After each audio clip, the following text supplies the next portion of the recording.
मनोवैज्ञानिक Sigmund Freud ने मृत्यु ऐषणा थानाटोस की चर्चा की।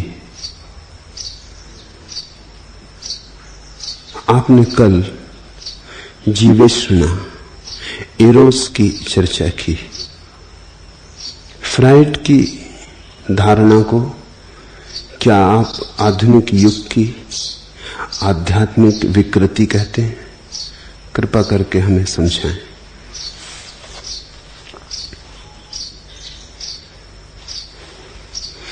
जीवन द्वंद्व है और जो भी यहां है उससे विपरीत भी जरूर होगा, पता हो ना पता हो। जहां प्रेम है वहां घृणा है और जहां प्रकाश है वहां अंधकार है और जहां परमात्मा है वहां पदार्थ है। तो जीवेषणा के भीतर भी छिपी हुई मृत्यु ऐषणा होनी ही चाहिए। आधुनिक युग की विकृति नहीं है फ्रायड का वक्तव्य। फ्रायड ने एक बहुत गहरी खोज की। जीवेषणा की चर्चा तो सदा से होती रही। फ्रायड ने जो थोड़ा सा अनुदान किया है जगत की प्रतिभा को, उस अनुदान में मृत्यु ऐषणा की धारणा भी है। आदमी जीना चाहता है, यह तो सच है, लेकिन ऐसी घड़ियां भी होती हैं जब आदमी मरना चाहता है, यह भी उतना ही सच है। थोड़ा सोचो, जवान हो तुम तो जीना चाहते हो, फिर एक दिन वृद्ध हुए, शिथिल हुए गात, अंग थके, जीवन में जो जानने योग्य था जान लिया, करने योग्य था कर लिया, भोगने योग्य था भोग लिया, अब सब विरस हुआ। अब किसी बात में कोई रस नहीं आता। अब सब पुनरुक्ति मालूम होती है, ऊब पैदा होती। तो क्या तुम मरना न चाहोगे? क्या अंतरतम में एक गहरी आवाज न उठने लगेगी कि अब बहुत हुआ, अब पर्दा गिरे, अब नाटक समाप्त हो? जिसे पूरब के मनुष्यों ने वैराग्य कहा है, वो मृत्यु ऐषणा की ही छाया है। जिसे बुद्ध ने निर्वाण कहा है, वो मृत्यु ऐषणा की ही आत्यंतिक परिकल्पना है। क्या है निर्वाण? हम कहते हैं इस देश में आवागमन से छुटकारा। क्या हुआ इसका अर्थ? इसका अर्थ हुआ बहुत हो चुका जीवन, अब हम लौट के नहीं आना चाहते। बहुत हो चुका, एक सीमा है, अब हम थक गए हैं और हम परम विश्राम चाहते हैं। इसको ही फ्रायड मृत्यु ऐषणा कहता है। शब्द से ही मत घबरा जाना। जीवेषणा है राग, मृत्यु ऐषणा है विराग। जीवेषणा तुम्हें बांधे रखती है माया से, मृत्यु ऐषणा मुक्त करेगी। खुद फ्रायड को भी ठीक ठीक साफ नहीं है कि उसने जो खोज लिया है उसका पूरा पूरा अर्थ क्या होगा। मृत्यु ऐषणा की खोज उसने अपने जीवन के अंतिम चरण में की। शायद स्वयं भी मृत्यु ऐषणा से भर गया होगा तब की। स्वयं भी परेशान हो गया, क्योंकि जीवन भर तो लस्ट, लिबिडो, जीवेषणा, वासना, इसका ही अनुसंधान किया। और जीवन के अंतिम घड़ियों में मृत्यु ऐषणा का भी पता चला। वो बड़ा हैरान हुआ, क्योंकि वो तार्किक व्यक्ति था। उसे बड़ी बेचैनी हुई कि ये तो सारे जीवन में मैंने जो खोजा था उसका विरोध हो जाएगा। मैंने तो सदा यही कहा था कि आदमी जीने के पागलपन से जी रहा है और काम वासना मनुष्य जीवन का एकमात्र आधार है, इरोज। अब आज अचानक जीवन के अंतिम पहर में ये भी भीतर पता चल रहा कि मरने की भी आकांक्षा है। फिर इरोस का क्या हुआ, जीवेशना का क्या हुआ? फ्रायड कोई लाओत्सु का अनुयायी तो नहीं था, अरस्तु का अनुयायी था। विपरीत को मानने में उसे बड़ी अड़चन थी। वैज्ञानिक बुद्धि का व्यक्ति था, चाहता था एक से ही सब सुलझा लूं, एक ही धारणा से सब सुलझा लूं, दूसरी कोई धारणा बीच में न लानी पड़े। और ये तो दूसरी धारणा थी, न केवल दूसरी, सारे जीवन की खोज का विरोध थी, एंटीथीसिस थी, उसका प्रतिवाद थी। मगर आदमी ईमानदार था, उसने छिपाया ना। थोड़ा कम ईमान का आदमी होता तो दूसरी बात को उठाता नहीं। जीवन के अंतिम क्षण में कौन अपने जीवन के किए को लीपता पोतता है? 40 वर्षों के अथक श्रम से जिसे सिद्ध किया था, उसके विपरीत एक धारणा को अंत में डाल जाना, सारे विचार को अस्त व्यस्त करना होगा। थोड़ा कम ईमान का आदमी होता, थोड़ा कम प्रमाणिक होता, टाल जाता बात। मजबूरी कहां थी, कहता ना किसी से, चुपचाप बैठा रहता। नहीं, लेकिन आदमी ईमानदार था, उसने फिक्र ना की। उसने जाना कि अगर मेरा पूरा जीवन का दृष्टिकोण भी गिरता हो, अगर मेरे वक्तव्य में विरोधाभास भी आता हो तो आए, लेकिन जो मैंने जाना है, जो मैंने देखा है, उसे कहूंगा। बड़े झिझकते मन से उसने मृत्यु ऐसा का सिद्धांत प्रतिपादित किया। और मेरे देखे उसका जीवन भर की खोज अधूरी रह जाती अगर ये दूसरी बात उसे पता न चलती। जब तुम जीवेशना में बहुत गहरे खोज करोगे तो वहीं तुम छिपा हुआ पाओगे विरोध भी। इसलिए तो कहते हैं कि जैसे ही जन्म हुआ वैसे ही मृत्यु भी होनी शुरू हो गई। जीवन में ही छुपा है मृत्यु का स्वर, बने नहीं मिटना शुरू हो गया। जो भी बना है मिटेगा, जो भी संग्रहित है बिखरेगा। तो ये जीवन जो हमारा है, इसके साथ साथ मृत्यु की छाया भी चलती होगी। एक पैर जीवन का तो दूसरा पैर मृत्यु का, दोनों पर सधे हम चलते। तीसरी खोज भारत की है। वो भारत की खोज ये है कि ना तो हम जीवन हैं और ना हम मृत्यु हैं, ये दोनों हमारे पैर हैं। द्वंद इसलिए मालूम होता है अगर हम तीसरे को न देख पाए। अगर तीसरा दिखाई पड़ जाए, सिंथेसिस, ऐसा समझो इरोज की धारणा, जीवेशना की धारणा है थीसिस, एक वाद, एक सिद्धांत। फिर थानाटोस मृत्यु ऐशना की धारणा है प्रतिवाद, एंटीथीसिस। अगर दो ही रहे तो विवाद ही होगा, हल होना मुश्किल हो जाएगा। फ्रायड अगर थोड़े दिन और जीता, नहीं जिया, किसी अगले जन्म में कहीं और खोजबीन करते, सिंथेसिस, संवाद भी घटित होगा। वो समन्वय की अंतिम दशा भी घटित होगी जब वो साक्षी को भी पकड़ लेगा। वो ठीक रास्ते पर था, मंजिल अभी अधूरी थी, मगर रास्ता गलत ना था। अभी मंजिल आई ना थी, यात्रा अधूरी थी, लेकिन मार्ग ठीक था, दिशा ठीक थी। जीवन से मृत्यु पर पहुंचा था। अब एक ही उपाय बचा था कि जीवन और मृत्यु दोनों का अतिक्रमण कर जाता। उसी को अष्टावक्र ने साक्षी भाव कहा है। न तुम जीवन हो न तुम मृत्यु, जीवन और मृत्यु दोनों ही खेल हैं जो तुम चुनते हो, और एक को चुना तो दूसरा भी अनिवार्यता चुनना होता है। जिसने जीवन को चुना उसे मृत्यु भी चुननी होगी, जिसने प्रेम को चुना उसे घृणा भी चुननी होगी, जिसने सम्मान चुना उसे अपमान भी स्वीकार कर लेना होगा, जिसने मुस्कुराहट चुनी वो आंसुओं से बच ना सकेगा। वे साथ साथ हैं, देर अबेर हो सकती लेकिन द्वंद साथ साथ है। जब तक तुम चुनोगे तब तक विपरीत भी अपने आप चुन लिया जाएगा। तुम चाहो ना चाहो, तुम्हारी चाह अचाह का सवाल नहीं। तुमने सिक्के का एक पहलू चुना, दूसरा पहलू अपने आप तुम्हारे हाथ में आ गया। तुम देखो वर्षों बाद इससे क्या फर्क पड़ता है, लेकिन आ गया। चुनो मत, दोनों के साक्षी बनो,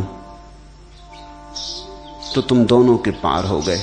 आवागमन से मुक्ति, जीवन मृत्यु से मुक्ति, जन्म मरण से मुक्ति घट सकती। तीसरे तत्व की खोज करनी होगी। वो तीसरा ही महिमा आत्यंतिक रूप से महिमावान है, उस तीसरे का ही महत्व है। पूछते हो तुम, क्या ये आध्यात्मिक विकृति है आधुनिक युग की? मृत्यु ऐशना की खोज नहीं, ये आधुनिक भाषा में विराग की खोज है, वैराग्य की खोज है। ये नया शब्द है। विरागी का अर्थ क्या होता है? विरागी का इतना ही अर्थ होता है, वो कहता है अब मैं विदा होना चाहता। विरागी का इतना ही होता है, राग रंग टूट गया, वीणा के तार उखड़ गए, अब मैं विदा होना चाहता हूं।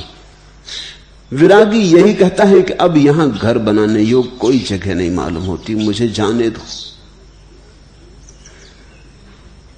ये मरने की ही आकांक्षा है।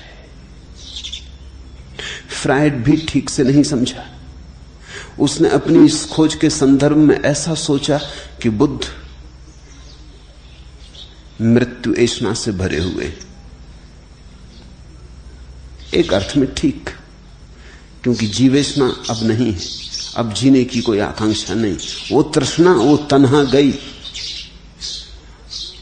अब कोई वासना जीने की नहीं है।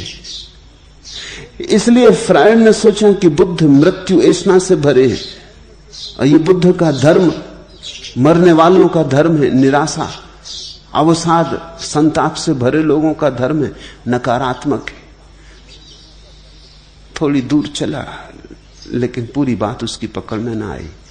बुद्ध का धर्म न तो राग का धर्म है, न विराग का, वीतराग का धर्म है। परम सन्यासी वीतरागी है। वीतरागी का अर्थ हुआ विराग से भी राग ना रहा। वो आखिरी ऊंचाई है चैतन्य की।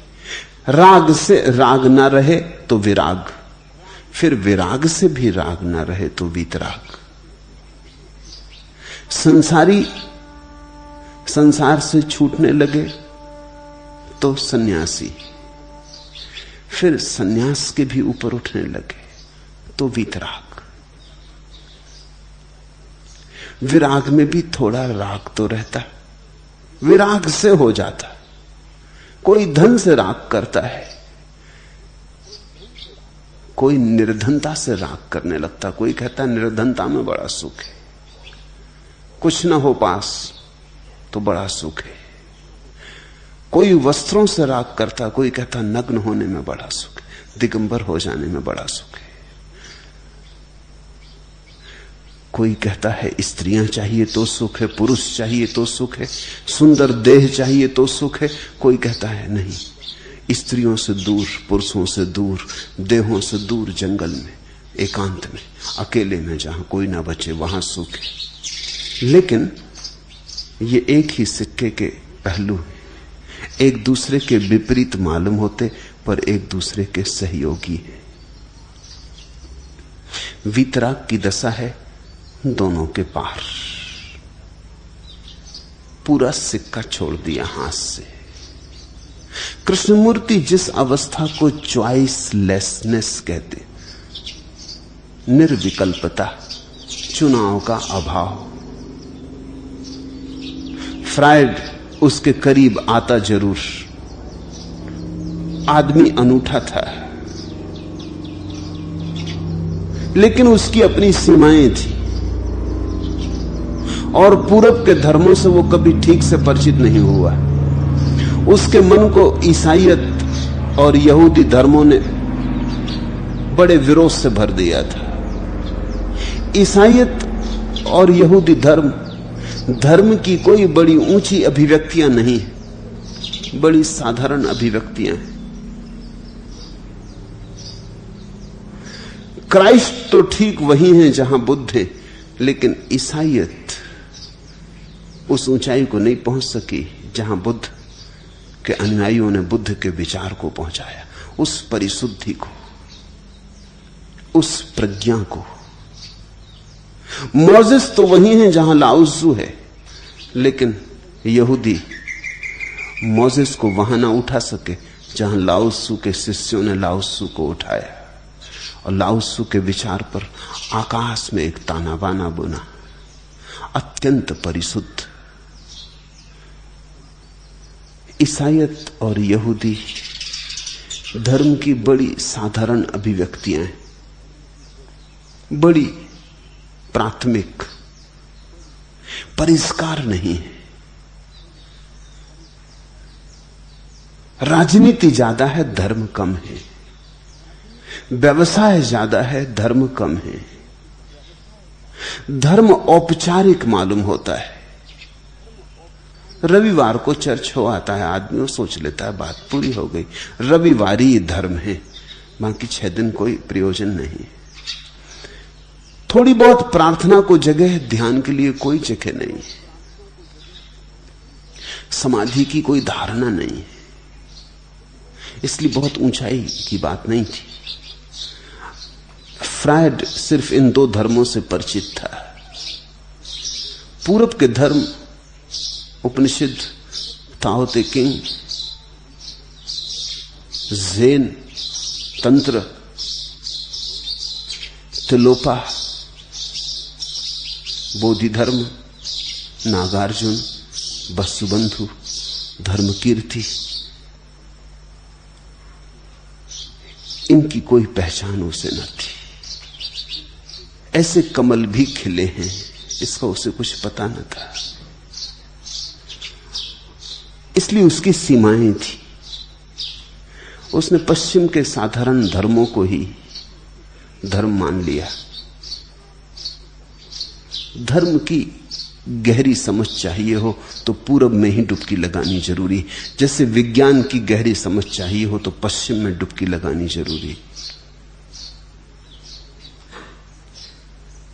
पश्चिम की मौलिक प्रतिभा विज्ञान में प्रकट हुई है, पूरब की प्रतिभा धर्म में प्रकट हुई है। जैसे पूरब का वैज्ञानिक मध्य श्रेणी का होता है, जिसको तुम पूरब में वैज्ञानिक कहते हो कोई बड़ी मूल्य का नहीं होता, तकनीशियन होता है, वैज्ञानिक नहीं होता। पश्चिम से सीख के आ जाता है, उधार उसका ज्ञान होता है। पूरब के पास विज्ञान की सीधी सीधी प्रतिभा नहीं मालूम होती, क्योंकि विज्ञान की प्रतिभा के लिए तर्क चाहिए और विज्ञान की प्रतिभा के लिए गणित चाहिए, और पूरब की प्रतिभा काव्यात्मक है, रहस्यात्मक है, संगीत में प्रकट हुई है, ध्यान में प्रकट हुई है। तो अगर किसी को भी धर्म का ठीक परिचय करना हो तो पूरब से ही परिचित होना होगा। विज्ञान पढ़ना हो तो ऑक्सफोर्ड जाओ, कैम्ब्रिज जाओ, हार्वर्ड जाओ, लेकिन अगर धर्म पढ़ना हो तो भटको कहीं पूरब के गली कूचों में, भटको पूरब की घाटियों, वादियों, पहाड़ों में। विज्ञान को समझना हो तो पश्चिम की धारा ने विज्ञान को ठीक ठीक उसके निष्कर्ष पे पहुंचा दिया है, तर्क को उसकी आत्यंतिक निष्पत्ति दे दी। अगर अतर्क हृदय की अंतरतम की बात सुननी हो तो पूरब के सन्नाटे में सुनो, उसकी गुनगुनाहट, उसका नाद पूरब में।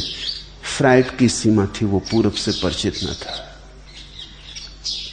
वही सीमा मार्क्स की भी थी, वो भी पूरब से परिचित न था। दोनों ने धर्म विरोधी वक्तव्य दिए। उनके धर्म विरोधी वक्तव्यों का बहुत मूल्य नहीं है, क्योंकि वो अपरिचित लोगों के वक्तव्य हैं, वो परिचित लोगों के वक्तव्य नहीं है। उन्होंने कुछ जान के नहीं कहा है, ऊपर ऊपर से जो सत्य ही परिचय हो जाता है उसके आधार पर कुछ कह दिया है। उन्होंने गहरी डुबकी न ली। वो पूरब के गहराई में उतर के मोती ना लाए। बुद्ध से उनका मिलन नहीं हुआ, लाओत्से से साक्षात्कार नहीं हुआ, कृष्ण की बांसुरी उन्होंने नहीं सुनी। ये सीमाएं थी। अन्यथा शायद फ्रायड उस सिंथेसिस को, उस परम समन्वय को भी उपलब्ध हो जाता जो वीतरागता का है। पर जो बात उसने मृत्यु एषणा के संबंध में कही वो सच है। हम तो उसे जानते रहे, हमने उसे मृत्यु एषणा कभी नहीं कहा था, ये बात भी सच है। हमने उसे कहा था वैराग्य भाव। मगर क्या अर्थ होता है वैराग्य भाव का? अगर राग का अर्थ होता है और जीने की इच्छा, तो वैराग्य का अर्थ होता है अब और न जीने की इच्छा। बहुत हुआ, पर्याप्त हो गया, हम भर गए, अब हम विदा होना चाहते नहीं। आधुनिक मन की कोई विकृति नहीं। आधुनिक वैज्ञानिक पद्धति के द्वारा पुराने वैराग्य को नया नाम दिया गया है, शुभ है। मेरे लेखे फ्रायड की मृत्यु एषणा का गहन अध्ययन होना चाहिए। वो उपेक्षित है, उसका बहुत अध्ययन नहीं किया गया। जैसे हम मृत्यु की उपेक्षा करते हैं, वैसे हमने मृत्यु एषणा के सिद्धांत की भी उपेक्षा की। तो फ्रायड के लिबिडो, काम वासना का तो खूब अध्ययन हुआ है, बड़ी किताबें लिखी जाती, लेकिन मृत्यु एषणा का बहुत कम अध्ययन हुआ है। बड़ी मूल्यवान खोज है वो, और जीवन के अंतिम परिपक्व दिनों में उसने दी, इसलिए मूल्य और भी गहन हो जाता है। इतना ही स्मरण रखो कि जीवन में सब चीजें द्वंद्व हैं। द्वंद्व से चलता है जीवन। जिस दिन तुम द्वंद्व से जाग गए, जीवन रुक जाता है। जिस दिन तुम द्वंद्व से जागे, निर्द्वंद हुए, तब तुम भी कहोगे जनक जैसे आश्चर्य कि मैं इतनी बार जन्मा और कभी नहीं जन्मा, और इतनी बार मरा और कभी नहीं मरा। आश्चर्य, मुझको मेरा नमस्कार। इतने जन्म, इतनी मृत्युएं आई और गई, और कोई रेखा भी मुझ पर नहीं छोड़ गई। इतने पुण्य, इतने पाप, इतने व्यवसाय, इतने व्यापार आए और गए, और सपनों की तरह चले गए, पीछे पद चिन्ह भी नहीं छोड़ गए। आश्चर्य मेरी इस आत्यंतिक शुद्धता को, आश्चर्य मेरी इस कुंवारेपन का। धन्यभाग मेरा, मुझको नमस्कार। ऐसा किसी दिन तुम्हारे भीतर भी, तुम्हारे अंतरतम में भी उठेगी सुगंध। लेकिन ध्यान रखना, आना है निर्द्वंद पर। जहां तुम्हें द्वंद्व दिखाई पड़े, वहीं साक्षी साधना। द्वंद्व को तुम सूचना मान लेना कि साक्षी साधने की घड़ी आ गई। जहां द्वंद्व दिखाई पड़े, प्रेम और घृणा, तो तुम चुनना मत, दोनों के साक्षी हो जाना। क्रोध और दया, तो तुम चुनना मत, दोनों के साक्षी हो जाना। स्त्री और पुरुष, तो तुम चुनना मत, दोनों के साक्षी हो जाना। सम्मान अपमान चुनना मत, दोनों के साक्षी हो जाना। सुख दुख साक्षी हो जाना। जहां तुम्हें द्वंद्व दिखाई पड़े, वहीं साक्षी हो जाना। अगर ये एक स्वर्ण सूत्र तुमने पाल लिया, तो वीतराग की दशा बहुत दूर नहीं है। बूंद बूंद घड़ा भर जाता है, ऐसे ही बूंद बूंद इस निर्विकल्पता को साधने से तुम्हारी समाधि का घड़ा भी भरेगा। एक दिन तुम ऊपर से बहने लगोगे। न केवल तुम समाधिस्थ हो जाओगे, तुम्हारे पास जो आएंगे उन्हें भी समाधि की सुवास मिलेगी। वे भी भर उठेंगे किसी अलौकिक आनंद से।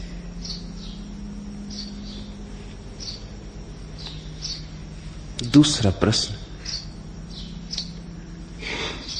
आपके कहे अनुसार और समस्त बुद्ध पुरुषों के कहे अनुसार अहंकार की सत्ता नहीं है, और फिर भी अहंकार के साक्षी होने को आप कहते हैं। कृपा करके इस अबूझ पहेली को हमें समझाएं। न तो अबूझ है न पहेली है, सीधी सी बात है। तुम अंधेरे को देख पाते हो या नहीं? और अंधेरे की कोई सत्ता नहीं। अंधेरा मात्र अभाव है। फिर भी अंधेरे को तुम देख पाते हो या नहीं? देख तो पाते हो। तुम्हारे देखने से ही अंधेरे की सत्ता थोड़ी सिद्ध होती। जब तुम अंधेरा देखते हो तो तुम वस्तुतः यही देखते हो कि प्रकाश नहीं है, और क्या देखते हो? जब तुम अंधेरा देखते हो तो तुम अंधेरा थोड़ी देखते हो, प्रकाश का अभाव देखते हो। अंधेरा तो है ही नहीं। काटो तो काट नहीं सकते, बांधो तो बांध नहीं सकते, धकाओ तो धका नहीं सकते, जलाओ तो जला नहीं सकते, मिटाओ तो मिटा नहीं सकते। अंधेरा हो कैसे सकता है? कुछ तो कर सकते। जब कोई चीज होती है तो उसके साथ हम कुछ कर सकते। होने का प्रमाण क्या? उसके साथ कुछ किया जा सकता है। न होने का प्रमाण क्या? उसके साथ कुछ भी नहीं किया जा सकता। अंधेरा भरा है तुम्हारे कमरे में, ले आओ तलवारें, काटो, धक्के दो, बुला लो पहलवानों को, मार काट मचाओ, तुम ही थक के गिरोगे, तुम ही को चोटें लग जाएंगी। अंधेरा अपनी जगह रहेगा। अंधेरे का तुम कुछ भी नहीं कर सकते, क्योंकि अंधेरा अभाव है। हाँ, रोशनी के साथ तुम बहुत कुछ कर सकते हो। दिया जलता हो, बुझा दो फूंक के, गई रोशनी। बुझा दिया हो, जला दो, हो गई रोशनी। इस कमरे में ना हो, दूसरे कमरे से ले आओ। अपने घर में ना हो, पड़ोसी से मांग लो। प्रकाश के साथ तुम हजार काम कर सकते हो। ख्याल किया? अंधेरे के साथ कुछ करना हो तो भी प्रकाश के साथ कुछ करना पड़ता है। अंधेरे को हटाना है, जलाओ प्रकाश को, लेकिन जलाते प्रकाश को। अंधेरे को लाना है, बुझाओ प्रकाश को, लेकिन बुझाते प्रकाश को हो। जो है उसके साथ कुछ किया जा सकता, लेकिन फिर भी अंधेरा दिखाई तो पड़ता है। ऐसा ही अहंकार है, उसकी कोई सत्ता नहीं, वो आत्मा का अभाव है। तुम्हें अपना पता नहीं, इसलिए अहंकार मालूम होता है। जिस दिन तुम्हें अपना पता चल जाएगा, उसी दिन अहंकार मालूम ना होगा। आत्मभाव में कोई अहंकार नहीं रह जाता। और चूंकि तुम अपने को भुला बैठे, विस्मरण हो गया, तुम्हें याद न रही कि तुम कौन हो, तो बिना कुछ प्रतिमा के बनाए काम नहीं चल सकता। तो एक कल्पित प्रतिमा बना ली है अहंकार की कि मैं ये हूं। मेरे पिता का नाम, घर का नाम, मेरा पता ठिकाना, कितनी डिग्रियां, कितने प्रमाण पत्र, लोग क्या कहते मेरे बाबत। तुमने एक फाइल बना ली। इससे तुम किसी तरह इस जिंदगी में अपने संबंध में कुछ भान पैदा कर लेते हो, एक रूप बना लेते हो जिसके सहारे काम चल जाता है।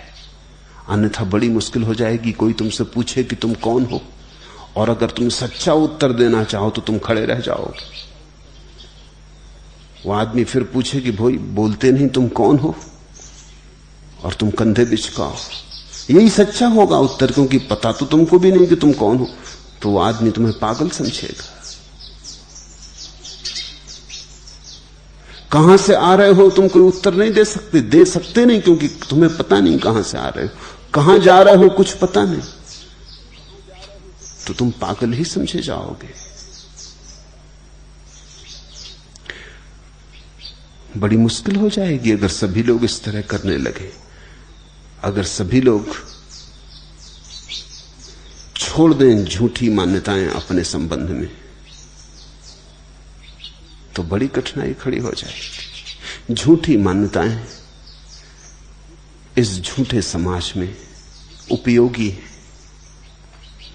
इस झूठे माया के लोक में झूठी मान्यताएं उपयोगी, उनसे काम चल जाता है। वो सच है या झूठ, इससे कोई प्रयोजन नहीं है, उनसे काम चल जाता है, वो उपयोगी है।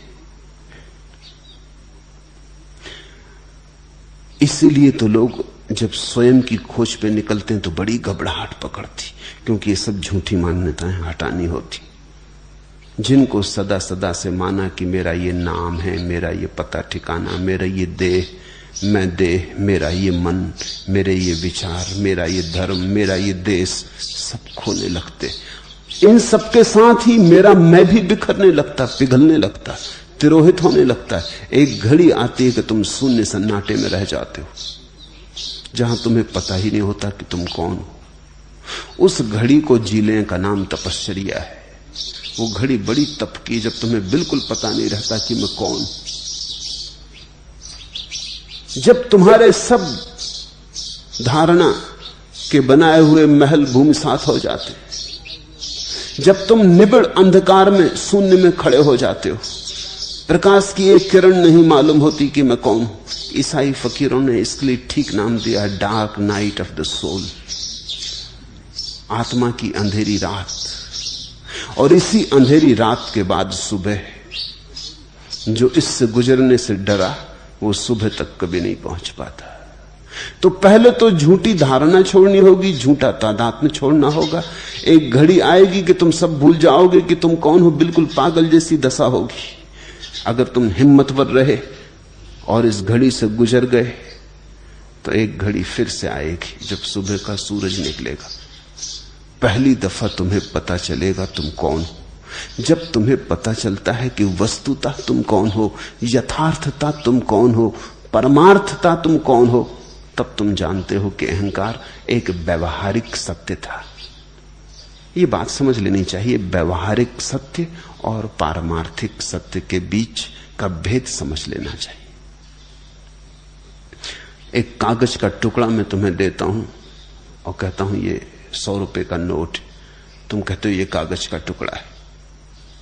मैं तुम्हें 100 रुपए का नोट देता हूं और कहता हूं ये कागज का टुकड़ा है। तुम कहते हो नहीं, ये 100 रुपए का नोट। दोनों कागज के टुकड़े। जिसको तुम 100 रुपए का नोट कह रहे हो वो व्यवहारिक सत्य है, पारमार्थिक नहीं। अगर सरकार बदल जाए या सरकार का दिमाग बदल जाए और वो आज सुबह घोषणा कर दे कि 100 रुपए के नोट अब 100 रुपए के नोट नहीं, अब नहीं चलेंगे, चलन के बाहर हो गए, तो तत्क्षण 100 रुपए का नोट कागज का टुकड़ा हो जाएगा।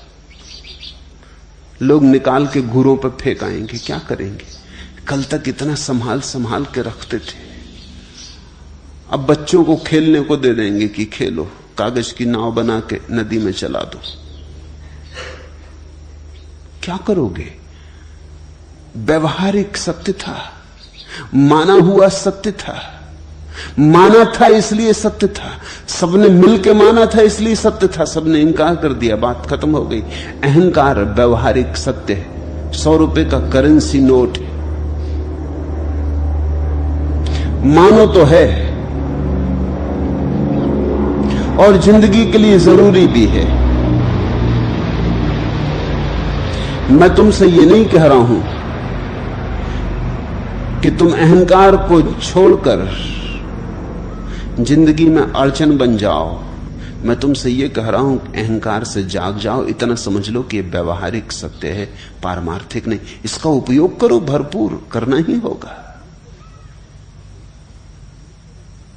लेकिन इसे सच्चाई मत मानो। सच्चाई मानने से बड़ी अड़चन हो जाती। हम जो मान लेते हैं वैसा दिखाई पड़ने लगता। कल में एक घटना पढ़ रहा था, एक प्रयोग। हार्वर्ड विश्वविद्यालय में मनोविज्ञान विभाग ने एक प्रयोग किया। एक बड़ा मनोवैज्ञानिक जिसका ख्याति सारे मुल्क और मुल्क के बाहर, उसको उन्होंने कहा कि हम एक प्रयोग करना चाहते हैं, आप सहयोग दें। एक आदमी पागल है, दिमाग उसका खराब है, और वो घोषणा करता है कि वो बड़ा भारी मनोवैज्ञानिक है। एक दूसरे विश्वविद्यालय के मनोवैज्ञानिक का वो नाम लेता है कि मैं वही हूं। आप उसका इलाज करें, और आप जो एक दूसरे के साथ बात करेंगे वो हम सब उसकी फिल्म लेना चाहते हैं ताकि उसका हम अध्ययन कर सकें बाद में। वो मनोवैज्ञानिक राजी हो गया। वो दूसरे आदमी के पास गए, मनोवैज्ञानिक के पास, दूसरे विश्वविद्यालय के, और उससे कहा कि एक पागल है, वो अपने को बड़ा मनोवैज्ञानिक समझता है, आप उसका इलाज करेंगे, हम फिल्म लेना चाहते हैं। वो भी राजी हो गया। ये दोनों बड़े मनोवैज्ञानिक, इन दोनों को वो एक कमरे में लाए, पर दोनों एक दूसरे को मान रहे हैं कि दूसरा पागल है, और गलती से, भ्रांति से घोषणा कर रहा है कि मैं बड़ा मनोवैज्ञानिक। उन्होंने पूछा आप कौन? दोनों ने उत्तर दिया, दोनों ने वही उत्तर दिया जो सही था, उनके लिए सही था, लेकिन दूसरा मुस्कुराया, उसने कहा अच्छा तो बिल्कुल दिमाग इसका खराब ही है, ये अपने को क्या समझ रहा है। दोनों एक दूसरे का इलाज का उपाय करने लगे, और जितना वो पागल, क्योंकि दोनों एक दूसरे को पागल हैं, जितना एक दूसरे को उपाय करने लगा इलाज का, वो दूसरा भी चकित हुआ कि हद हो गया, पागलपन की भी सीमा है। न केवल ये पागल है कि मुझे पागल समझ रहा है, अब मुझे ठीक करने का उपाय कर रहा है। 10 मिनट तक बड़ी अद्भुत स्थिति रही होगी। 10 मिनट के बाद एक को याद आया कि ये चेहरा तो पहचाना सा मालूम पड़ता है, अखबारों में फोटो देखे मालूम पड़ते, हो ना हो ये आदमी सच में ही तो वही नहीं है जिसका ये दावा कर रहा है। और जैसे ही उसे याद आया तो सारी बात याद आ गई। उसने उस आदमी की किताबें भी पढ़ी, वो जो बोल रहा है उसमें उसके शब्द भी उसके पहचान में आने लगे। तब वो चौंका, तब वो समझा जाल क्या है। ये एक प्रयोग था जिसमें मान्यता के आधार पर हम जो मान लेते हैं वही सत्य प्रतीत होने लगता है। तब वो दोनों हंसे खिलखिला के, तब दोनों ने असली स्थिति पहचान ली। तब कोई भी पागल ना रहा, मगर 10 मिनट तक दोनों पागल थे और प्रत्येक सोच रहा था दूसरा पागल है। 10 मिनट तक जो स्थिति थी वो व्यवहारिक सत्य थी, पारमार्थिक नहीं। उखड़ गई, जैसे ही सच्चाई की याद आई टूट गई। एक और प्रयोग में पढ़ रहा था, एक दूसरे विश्वविद्यालय में एक बड़ा जर्मन संगीतज्ञ आया। वो सिर्फ जर्मन भाषा जानता, अंग्रेजी के 2-4 शब्द बोल लेता। उसके एक विद्यार्थी ने आके पहले परिचय दिया श्रोताओं को, और जैसा वो संगीत बजाने जा रहा उसके संबंध में परिचय दिया कि बहुत अनूठी कृति है, शायद मनुष्य जाति के इतिहास में ऐसी कोई दूसरी संगीत की कृति नहीं। इसकी खूबी यह है कि संगीतज्ञ तो पूरा गंभीर रहता है, लेकिन एक बड़ा गहरा व्यंग है।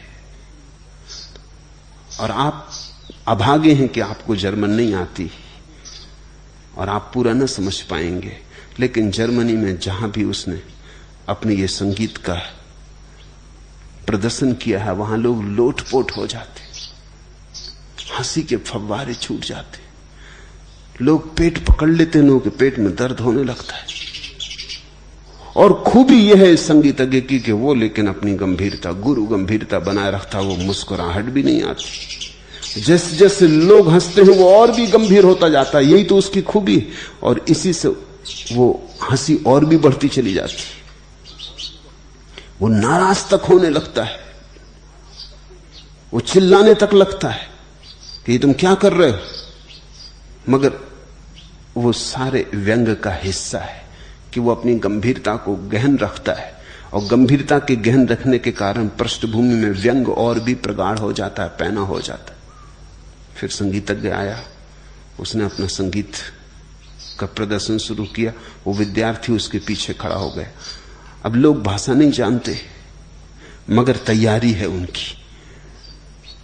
कोई धीरे से खिलखिलाया, कोई हंसा, फिर हंसी फैलने लगी। फिर सब लोगों ने नजर उस विद्यार्थी पर रखी जो पीछे खड़ा है। वो कई दफे ऐसा हंसता है, पेट पकड़ लेता है। धीरे धीरे लोग उसकी नकल करने लगे उस विद्यार्थी की, क्योंकि जब वो हंस रहा है तो कोई बात हंसी की हो ही रही होगी। फिर थोड़ा थोड़ा लोग अपनी तरफ से भी करने लगे, और वो संगीतज्ञ नाराज होने लगा, और वो चीखने चिल्लाने लगा, वो गालियां बकने की नौबत आ गई।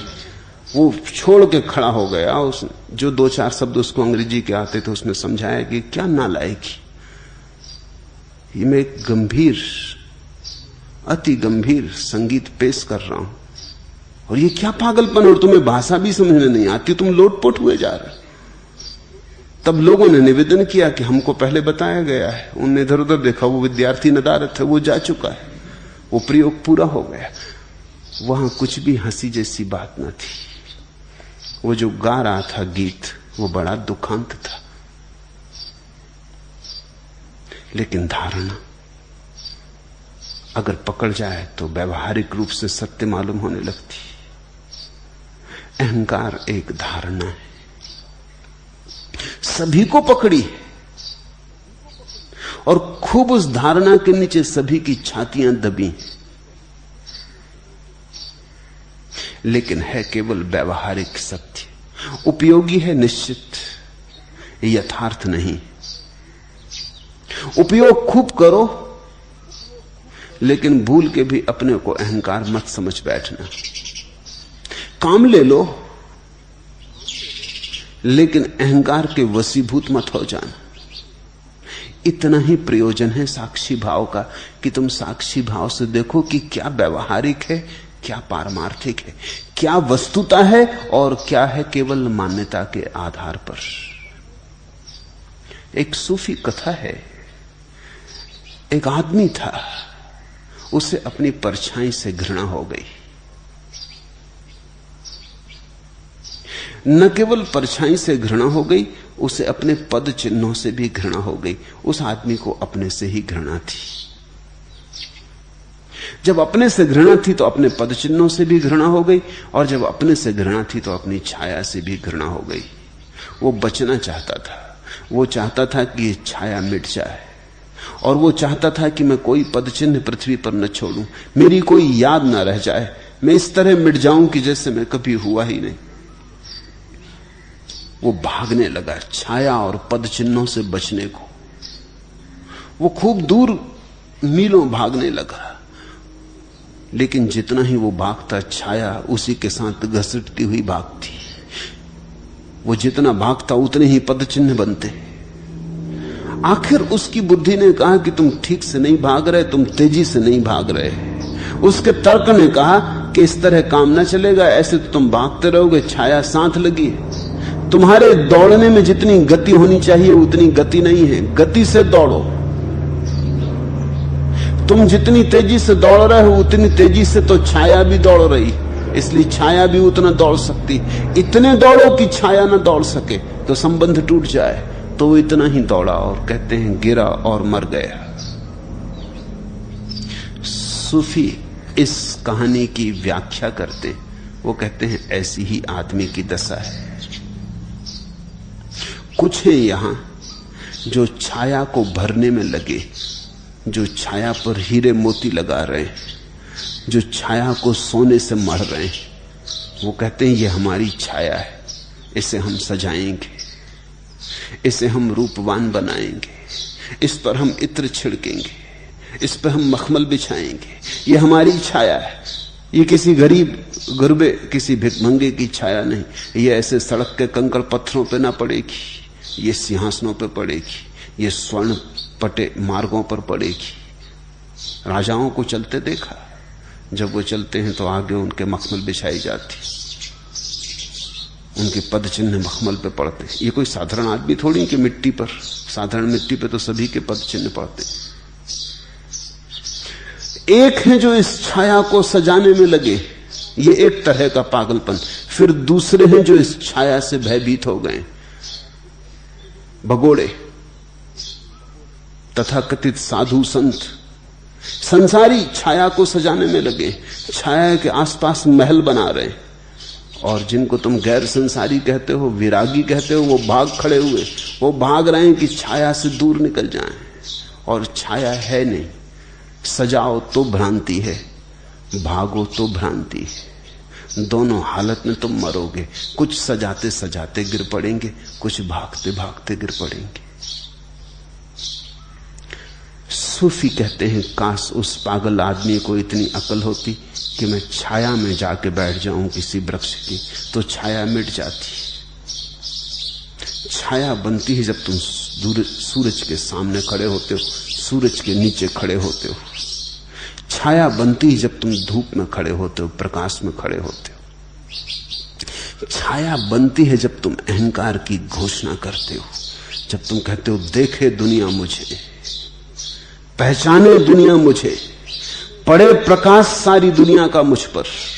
जब तुम सम्मान चाहते हो, सफलता चाहते हो, तब छाया बनती सूरज की रोशनी में। सूफी कहते हैं काश ये पागल आदमी हट गया होता, किसी छप्पर के नीचे शांति से बैठ गया होता, छाया मिट गई होती। जो सम्मान नहीं चाहते, जो पद प्रतिष्ठा नहीं चाहते, जो यश गौरव नहीं चाहते, उनकी छाया मिट जाती है। वो छाया में खुद ही बैठ गए, अब छाया बनेगी कैसे? काश ये आदमी बैठ जाता तो पद चिन्ह बनने बंद हो जाते। भागने से कहीं पद चिन्ह बनने बंद होंगे, और बनेंगे, और ज्यादा बनेंगे। तुमने देखा यहां सांसारिक लोगों को चाहे लोग भूल भी जाएं, संतों को नहीं भूल पाते। सांसारिक आदमी के पद चिन्ह तो जल्दी ही मिट जाते हैं, क्योंकि वहां बड़ी भीड़ चल रही, वहां करोड़ों लोग चल रहे हैं। कौन तुम्हारे पद चिन्हों की चिंता करेगा? तुम निकल भी ना पाओगे कि तुम्हारे पद चिन्ह रौंद दिए जाएंगे। लेकिन साधु संतों के पद चिन्ह बनते, वहां कोई भी नहीं चलता, वहां ज्यादा संघर्ष और प्रतियोगिता ही नहीं। साधु संत बड़े अकेले चलते, उनके पद चिन्ह सदियों तक बने रहते। काश वो आदमी सिर्फ बैठ जाता विश्राम में, जिसको अष्टावक्र ने कहा, काश उसने अपनी चेतना में विश्राम कर लिया होता, तो न पद चिन्ह बनते, न पृथ्वी विकृत होती, न छाया बनती, न छाया से बचने का उपाय करना पड़ता, न वो आदमी इस बुरी मौत मरता, इस कुत्ते की मौत मरता।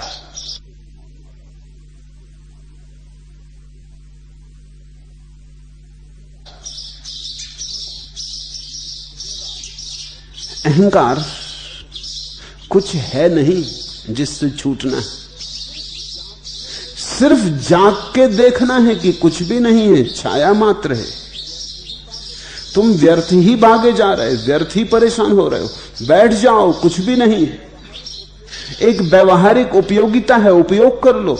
बोलोगे तो कहना पड़ेगा मैं भी बोलता हूं तो कहता हूं मैं, बुद्ध भी बोलते हैं तो कहते हैं मैं, कृष्ण भी बोलते हैं तो कहते हैं मैं। लेकिन वहां मैं जैसा कोई भी नहीं। वो जानते हैं कि मैं सिर्फ एक भाषागत उपयोगिता है, एक व्यवहारगत उपयोगिता है। संवाद की जरूरत है, कहना पड़ती है, मानी हुई बात है, सत्य नहीं। साक्षी होने का इतना ही अर्थ है कि तुम गौर से देख लो जो भी तुम्हारी दशा है। उस गौर से देखने में तुम्हें पता चल जाएगा क्या है और क्या नहीं। जो है वही है आत्मा, जो नहीं है वही है अहंकार। तीसरा प्रश्न, आपने उस रोज कहा तुम किसी अंश में पूरे नहीं,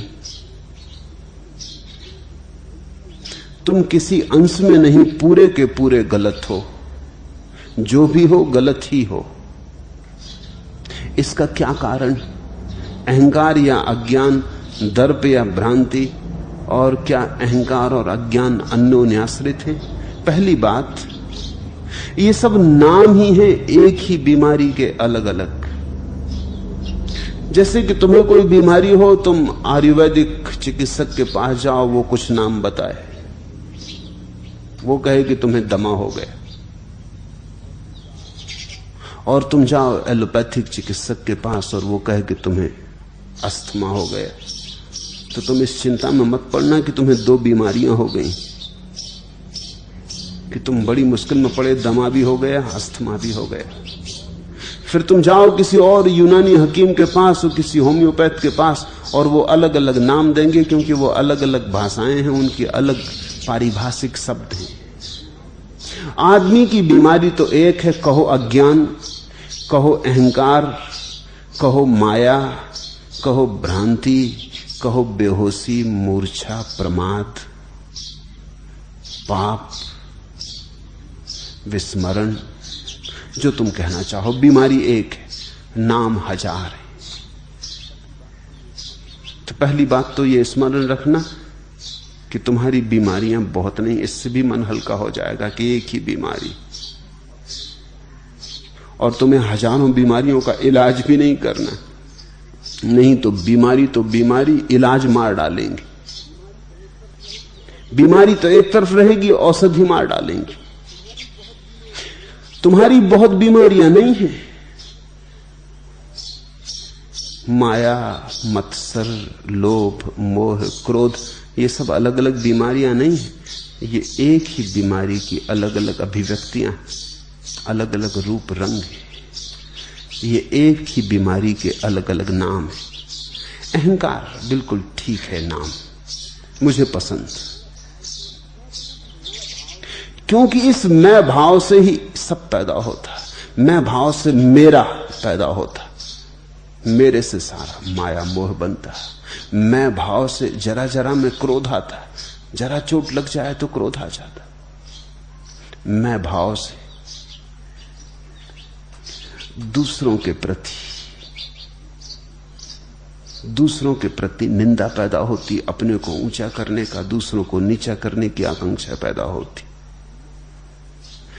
मैं भाव से प्रतिस्पर्धा, गला घोंट प्रतिस्पर्धा शुरू होती कि सबको पछाड़ देना है, हरा देना, पराजित कर देना। मुझे जीत के घोषणा करनी है कि मैं कौन हूं।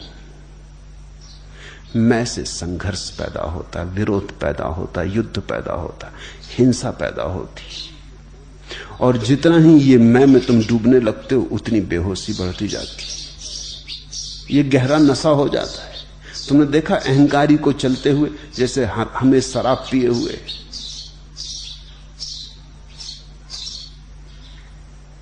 उसको हमने अहंकार का मद इसलिए तो कहा है।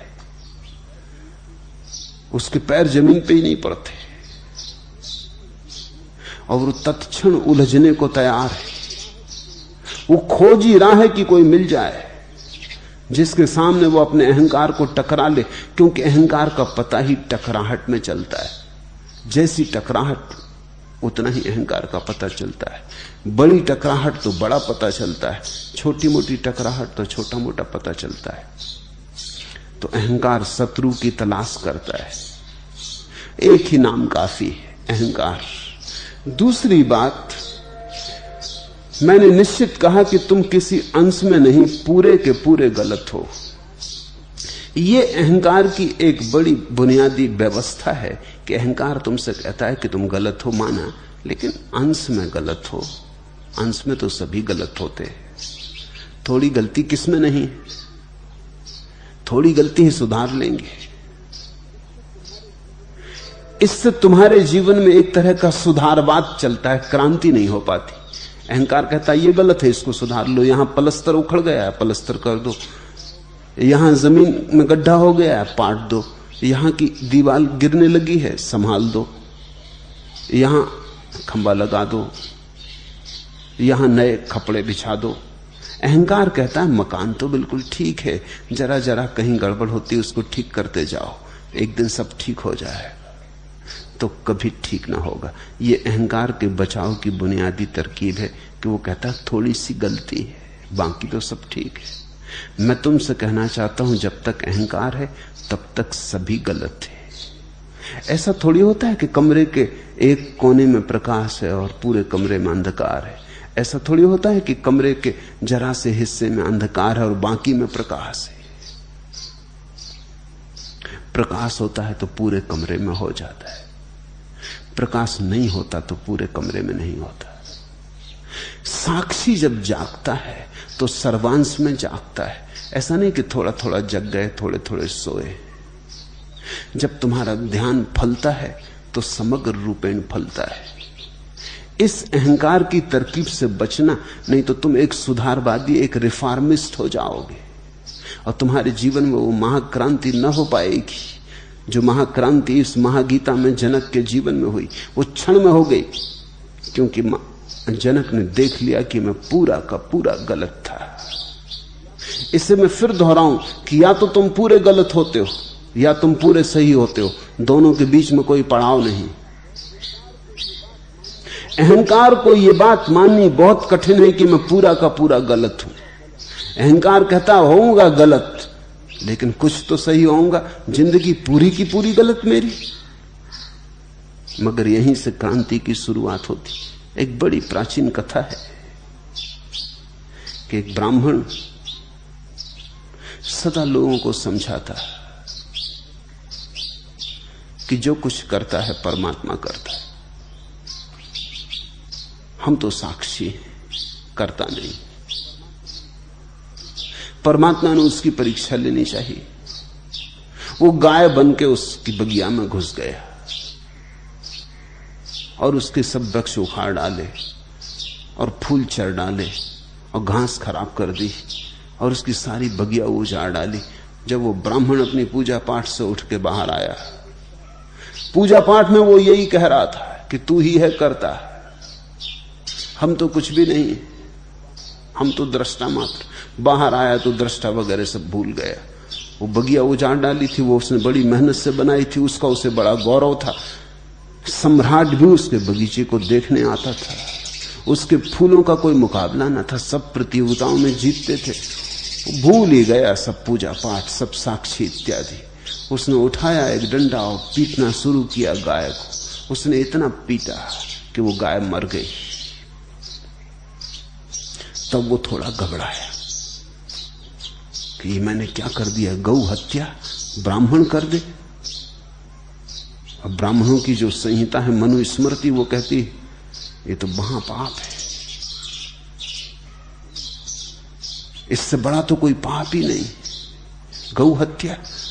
वो कपने लगा, लेकिन तभी उसके ज्ञान ने उसे सहारा दिया। उसने कहा अरे ना समझ, सदा तू कहता रहा कि हम तो साक्षी, ये भी परमात्मा ने ही किया, करता तो वही है, ये कोई हमने थोड़ी किया। वो फिर संभल गया। गांव के लोग आ गए, वो कहने लगे महाराज, ब्राह्मण महाराज ये क्या कर डाला। उसने कहा मैं करने वाला कौन, करने वाला तो परमात्मा है, उसी ने जो चाहा वो हुआ। गाय को मरना होगा, उसे मारना होगा, मैं तो निमित्त मात्र हूं। बात तो बड़े ज्ञान की थी। ज्ञान की ओट में छिप गया अहंकार, ज्ञान की ओट में छिपा लिया उसने अपने सारे पाप को। कोई इसका खंडन भी ना कर सका। लोगों ने कहा ब्राह्मण देवता पहले ही से समझाते रहे कि सब साक्षी, तब ये भी बात ठीक ही है, वो क्या कर सकते। परमात्मा दूसरे दिन फिर आया, तब वो एक भिखारी ब्राह्मण की तरह आया। उसने आके कहा कि अरे बड़ा सुंदर बगीचा है तुम्हारा, बड़े सुंदर फूल खिले, ये किसने लगाया। वो ब्राह्मण ने कहा किसने लगाया, अरे मैंने लगाया। वो उसे दिखाने लगा परमात्मा को, ले जा के जो वृक्ष उसने लगाए थे, संवारे थे, जो बड़े सुंदर थे। और बार बार परमात्मा उसने पूछने लगा ब्राह्मण देवता आपने ही लगाए, सच कहते हैं। वो बार बार कहने लगा हाँ मैंने ही लगाया। और कौन लगाने वाला है, अरे और कौन है लगाने वाला, मैं हूं लगाने वाला, ये मेरा बगीचा है। बेटा जब होने लगा वो ब्राह्मण, छिपा हुआ परमात्मा, तो उसने कहा ब्राह्मण देवता एक बात कहनी है, मीठा मीठा गप, कड़वा कड़वा थू। उसने कहा मतलब। ब्राह्मण ने पूछा तुम्हारा मतलब, मीठा मीठा गप, कड़वा कड़वा थू।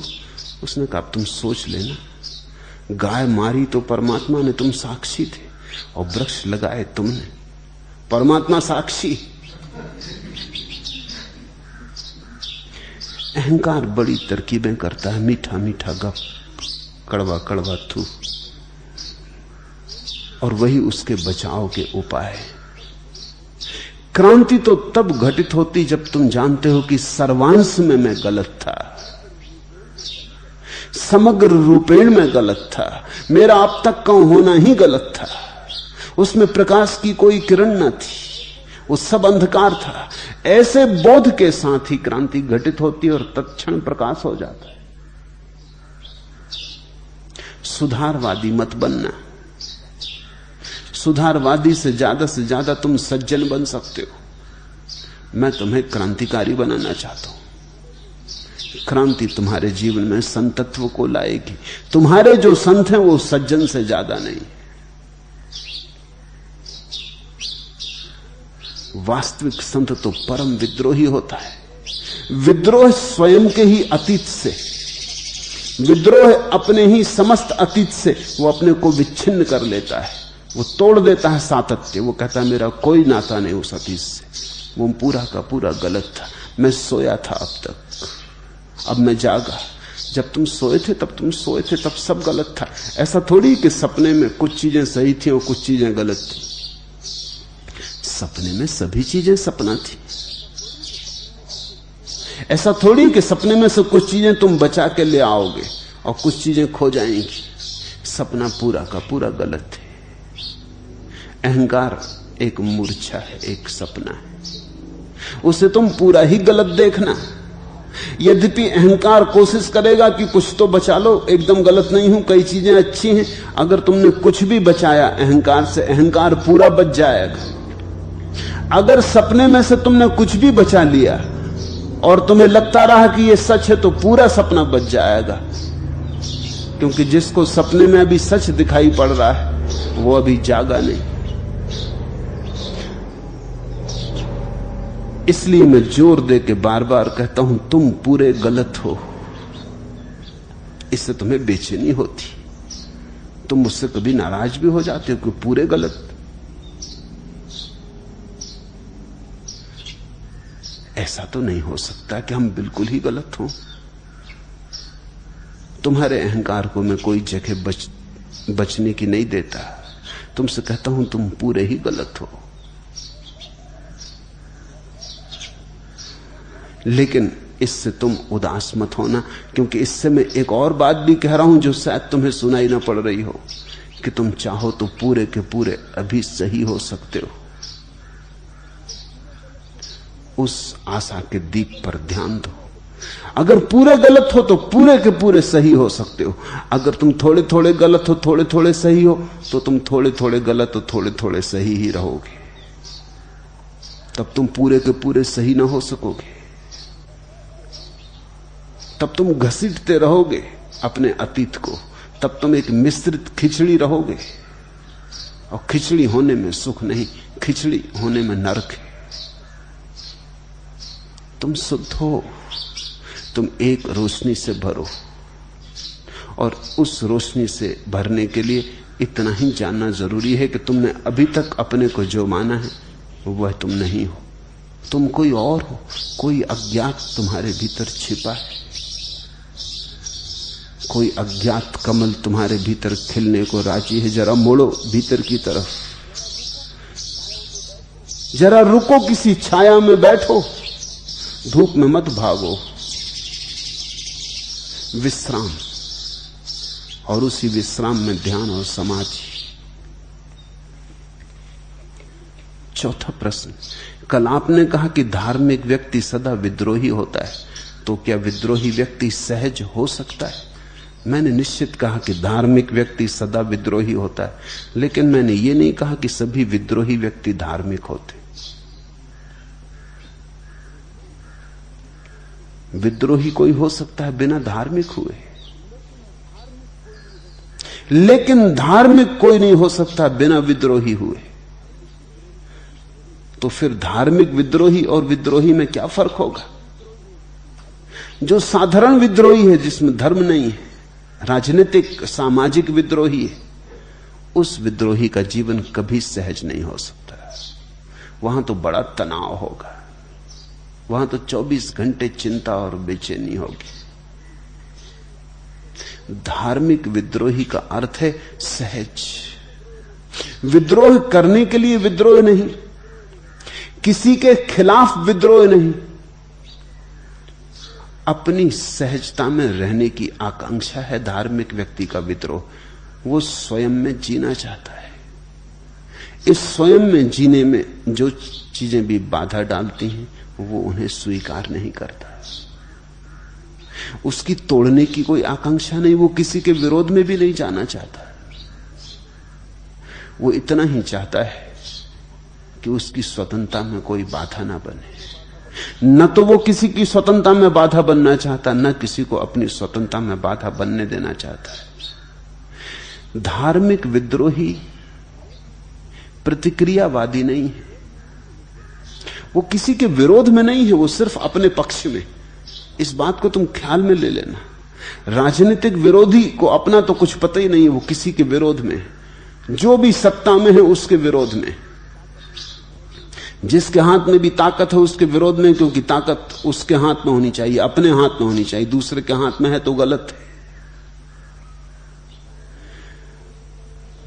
राजनीतिक विद्रोही अहंकार का विद्रोह है।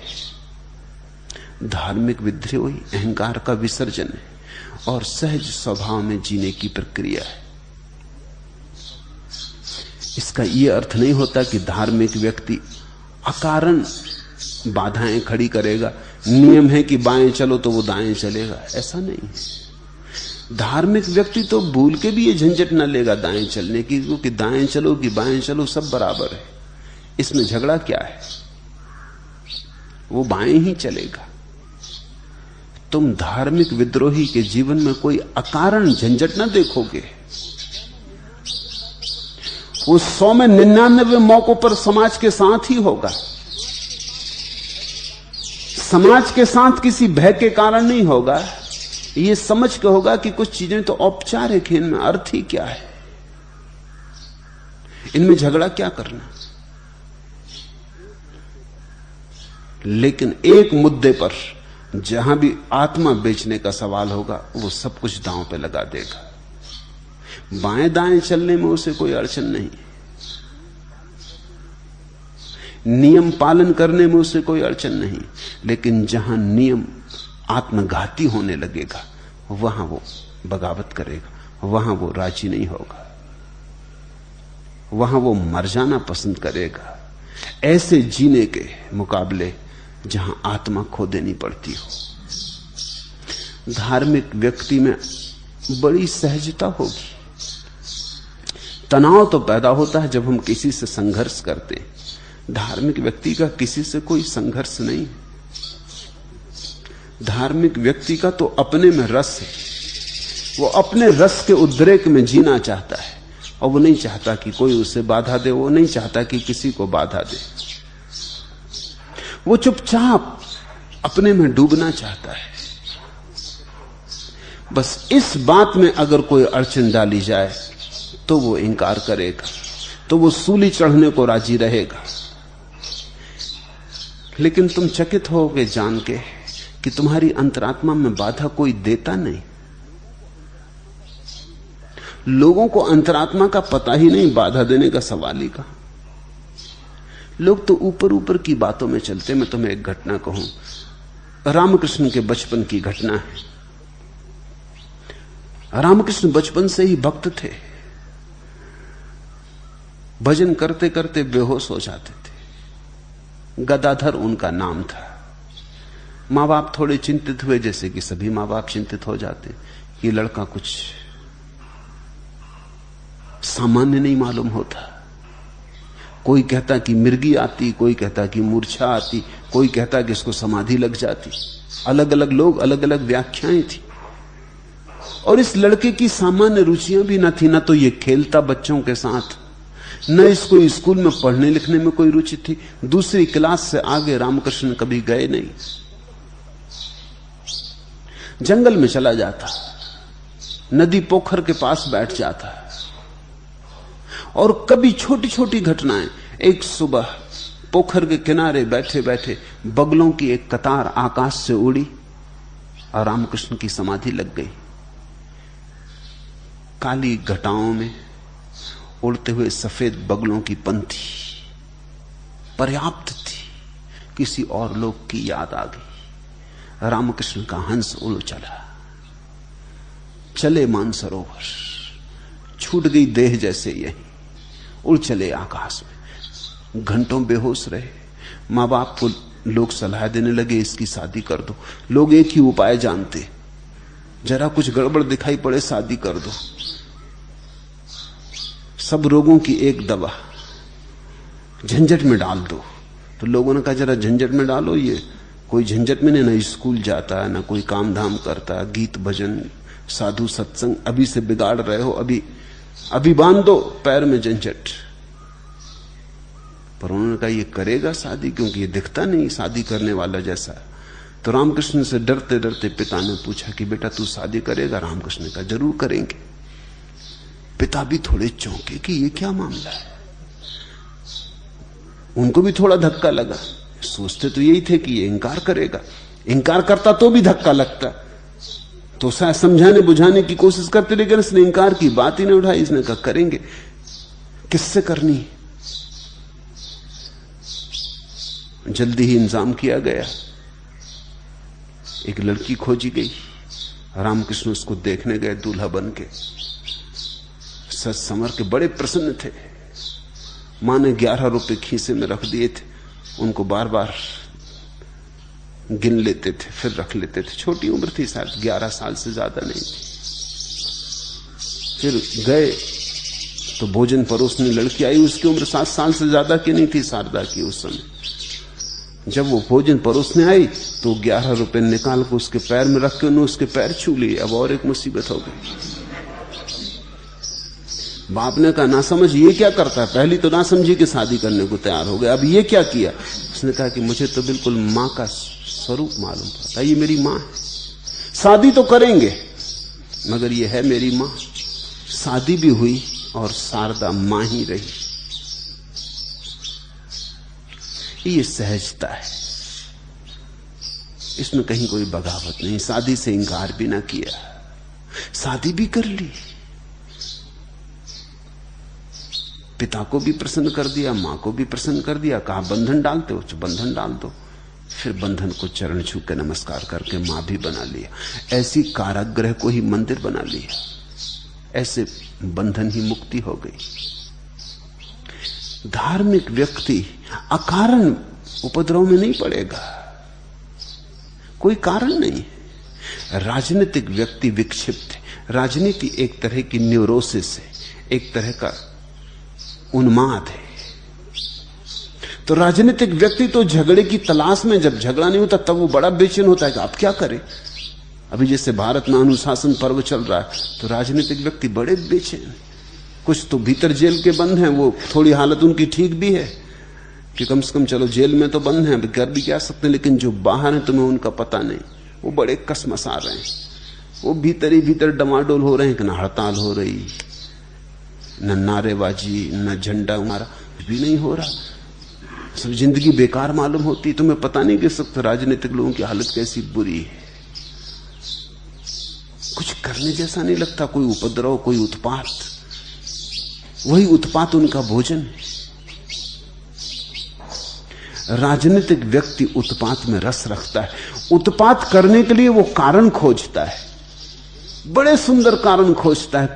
कभी गरीब के बहाने, कभी स्वतंत्रता के बहाने, कभी प्रजातंत्र लोकतंत्र के बहाने, कभी ये कभी वो, लेकिन वो हमेशा कारण खोज लेता, कोई ना कोई कारण खोज लेता। उपद्रव चाहिए, क्योंकि उपद्रव के बिना वो रह नहीं सकता।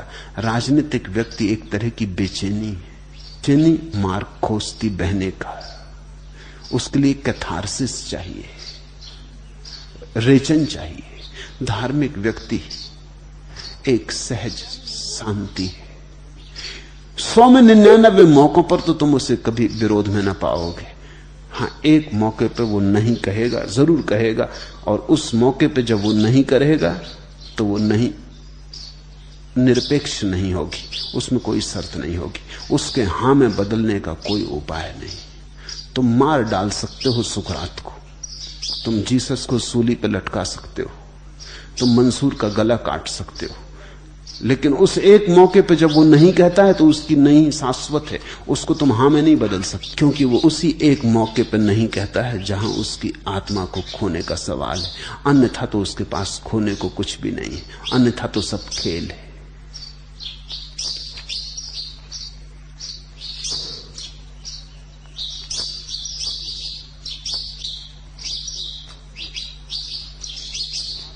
पांचवा प्रश्न, आप तो सतत प्रभु प्रसाद लुटा रहे हैं, प्रभु कृपा की वर्षा हो रही, परंतु हम चूकते ही चले जाते हैं, पात्रता कैसे संभव होगी? मुल्ला नसरुद्दीन से कोई पूछता था कि आपकी सफलता का रहस्य क्या है? मुल्ला नसरुद्दीन ने उत्तर दिया, लेकिन सफल निर्णय किए कैसे जाते हैं वो आदमी पूछा। अनुभवों के आधार पर मुल्ला ने कहा। और अनुभव किस प्रकार प्राप्त होते हैं उस आदमी ने फिर पूछा। मुल्ला ने कुछ सोचा और फिर कहा, गलत निर्णयों पर काम करके।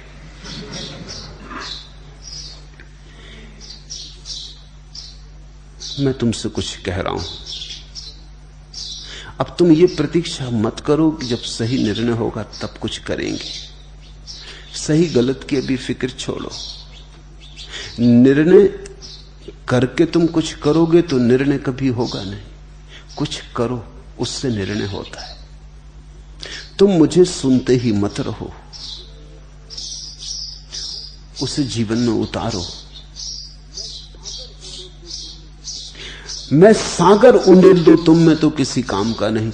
एक बूंद तुम उपयोग में ले आओ तो काम की सिद्ध होगी, वही तुम्हारा सागर बनेगी। सुनते ही मत रहो कि अभी तो गुनेंगे, सुनेंगे, समझेंगे, सोचेंगे, औरों से पूछेंगे, तुलना करेंगे, फिर निष्पत्तियां बनाएंगे, फिर अनुभव में उतारेंगे, तो तुम चूक जाओगे। तो ये वर्षा होके भी चली जाएगी, तुम खाली के खाली रह जाओगे। ये बादल आए और थोड़ी सी बात जो तुम्हें भा जाए, मैं कहता हूं भा जाए, मैं ये भी नहीं कह रहा हूं कि तुम्हें तुम्हारी बुद्धि को तर्क रूप से सही लगे, मैं कहता हूं भा जाए, तुम्हें पसंद आ जाए, तुम्हारे भीतर गुनगुन होने लगे किसी बात से, कोई बात तुम्हारे मन में गुदगुदी ले आए, कुछ गदगद कर जाए, उसे करो। जरूरी नहीं कि वो सही ही हो, मैं कहता भी नहीं कि जरूरी है, पर इतना मैं कहता हूं उसे करने से लाभ होगा। सही होगी तो पता चल जाएगी सही है, तो तुम और उसे करना। अगर गलत होगी तो पता चल जाएगा कि गलत है, तो तुम उसे छोड़ देना और उस तरह की बातों के भ्रम में दोबारा मत पड़ना। जैसे साक्षी की बात कह रहा हूं, साक्षी बनो, थोड़ी थोड़ी साक्षी की तरफ जीवन चेतना को दौड़ाओ, थोड़े झरोखे खोलो।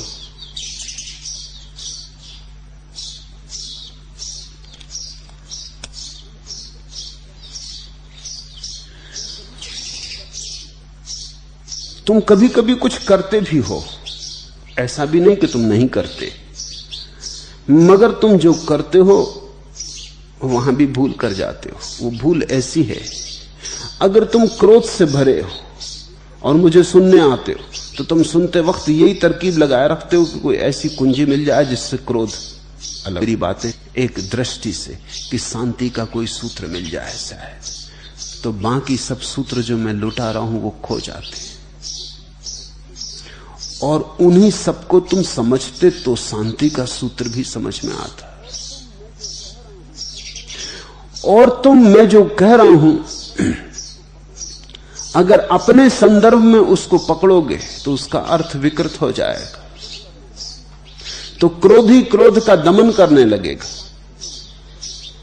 मैं तो कह रहा हूं साक्षी बनो, लेकिन तुम साक्षी के नाम पर दमन करने लगोगे, क्योंकि तुम्हारी मूल इच्छा साक्षी बनने की है ही नहीं। तुम्हारी मूल इच्छा तो इतनी ही थी कि क्रोध से छुटकारा हो जाए। ऐसा हुआ, एक आदमी ने मुझे आके कहा कि कल रात सर्कस में बहुत भगदड़ मच गई, एक शेर पिंजरे से निकल भागा। फिर क्या हुआ मैंने पूछा, उसने कहा प्रत्येक व्यक्ति भाग खड़ा हुआ, लेकिन एक संत पुरुष वहां मौजूद थे। वो बड़े हौसले में रहे, वो जरा भी ना डरे, जरा भी भयभीत ना हुए। मैंने पूछा उन्होंने क्या किया, तो उसने कहा कि वो संत पुरुष तत्क्षण शेर के खाली पिंजड़े में जा कूदे और अंदर से दरवाजा बंद करके बैठ गए। अब तुम भागो,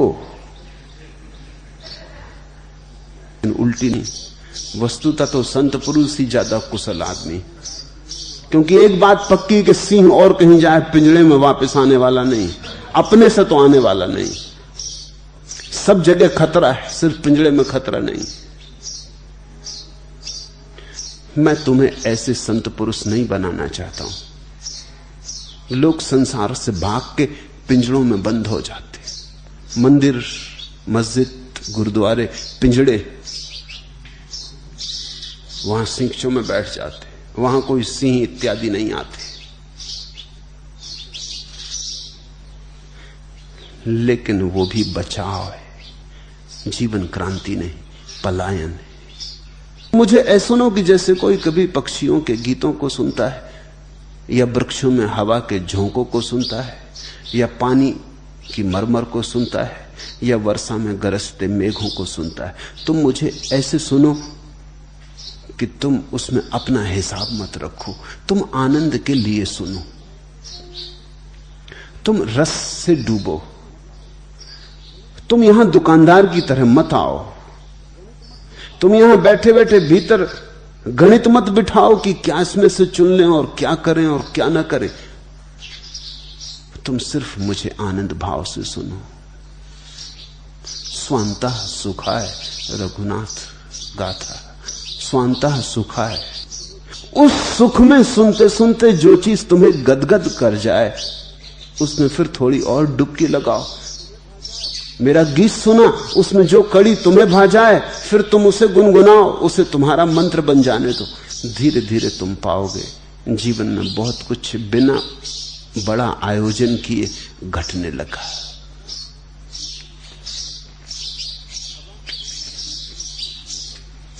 हवा कहीं से उठी बही, ऊपर ही ऊपर चली गई, पथ सोया ही रहा। किनारे के छुप चौंके नहीं, न कांपी डाल न पत्ती कोई दर की। अंग लगी हवा कहीं से उठी बही, ऊपर ही ऊपर चली गई। वन खंडी में सधे खड़े पर अपनी ऊंचाई में खोए से चीड़ जागकर सिहर उठे सनसना गए। एक स्वर नाम वही अनजाना, साथ हवा के गा गए। मैंने उठकर खोल दिया वातायन और दोबारा चौंका।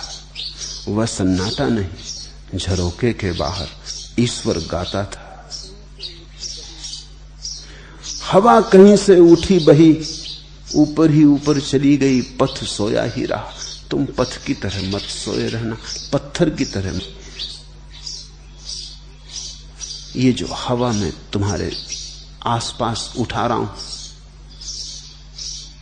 इसके लिए जरा तुम ऊंचे उठो। अगर तुम नीचे ही पड़े रहे तो उसकी एक बूंद भी तुमसे न ढरकेगी, एक आंसू भी न बहेगा। तुम ऐसे ही अछूते पड़े रह जाओगे। वनखंडी में सधे खड़े पर अपनी ऊंचाई में खोए से चीड़ जागकर सिर उठे सनसना गए। जरा ऊंचे उठो। मैं जहां की खबर लाया हूं वहां की चीड़ जागकर सिर उठे सनसना गए।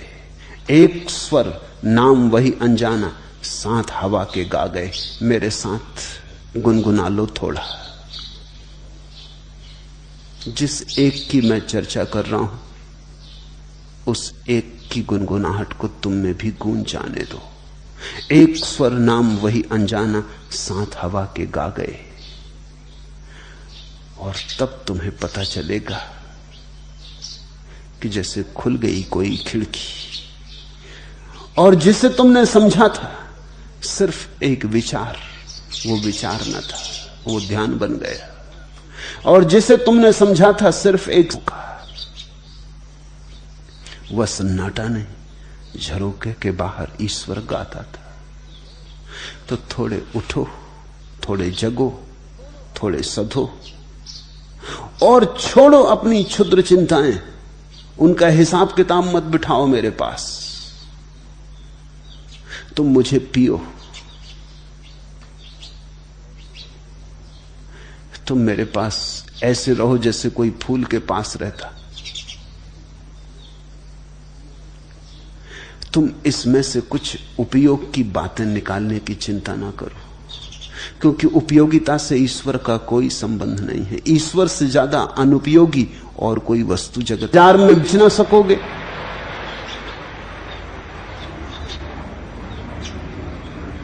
क्या उपयोग है ईश्वर का? किसी काम ना आएगा, अर्थहीन, प्रयोजन शून्य।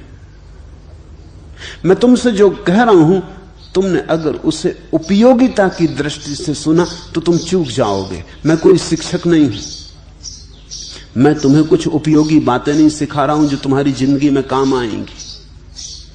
मैं तुम्हें कुछ दर्शन कराना चाहता हूं जिसका कोई उपयोग नहीं है सिवाय इसके कि तुम सच्चिदानंद से भर जाओगे, सिवाय इसके कि तुम आनंद मग्न हो जाओगे, मदमस्त हो जाओ, भनक भी ना पड़ेगी, या राह के किनारे छोटे छोटे पौधों की तरह तुम रह जा सकते हो।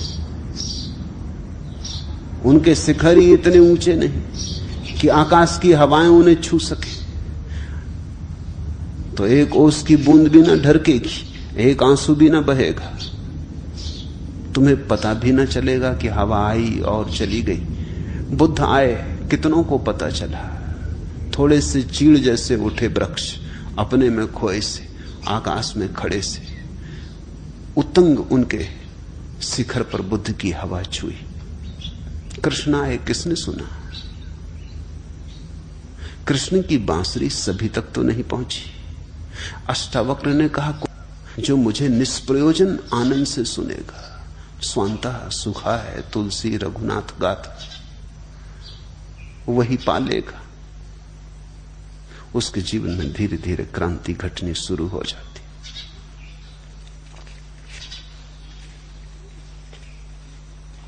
आखिरी प्रश्न, मैं स्त्रीण चित्त का आदमी हूं, संकल्प बिल्कुल नहीं है, क्या संकल्प का विकास करना जरूरी है? जरा भी जरूरी नहीं।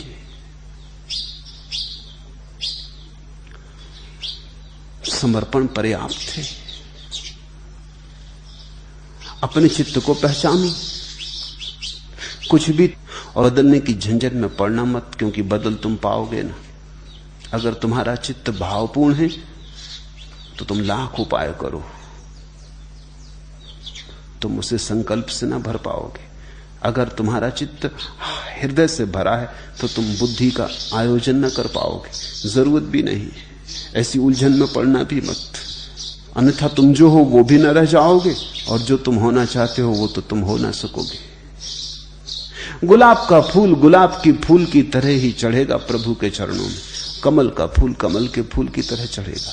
तुम जैसे हो वैसे ही स्वीकार हो, तुम जैसे हो वैसा ही प्रभु ने तुम्हें बनाया, तुम जैसे हो वैसा ही प्रभु ने तुम्हें पन से लावेगी। झरना शिशु सा अनजान उसे दोहरावेगा, घोंघा गीली पीली रेती पर धीरे धीरे आंकेगा, पत्तों का मरमर कनबत्तियों में जहां तहां फैलावेगा। पंछी की तीखी कूक फरहरे मढ़े सल्लेसी आसमान पर टांकेगी, फिर दिन सहसा खुलकर उसको सब पर प्रगटावेगा। तू नहीं कहेगा मैं फिर भी सुन ही लूंगा, मैं गुन ही लूंगा, तू नहीं कहेगा आस्था है, नहीं अनमना होऊंगा तब मैं सुन लूंगा। और दे भी क्या सकता हूं हवाला या प्रमाण अपनी बात का।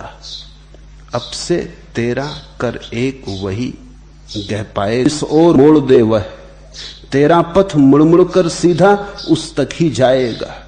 तू अपनी भी उतनी ही होगी जितना वह अपनाएगा।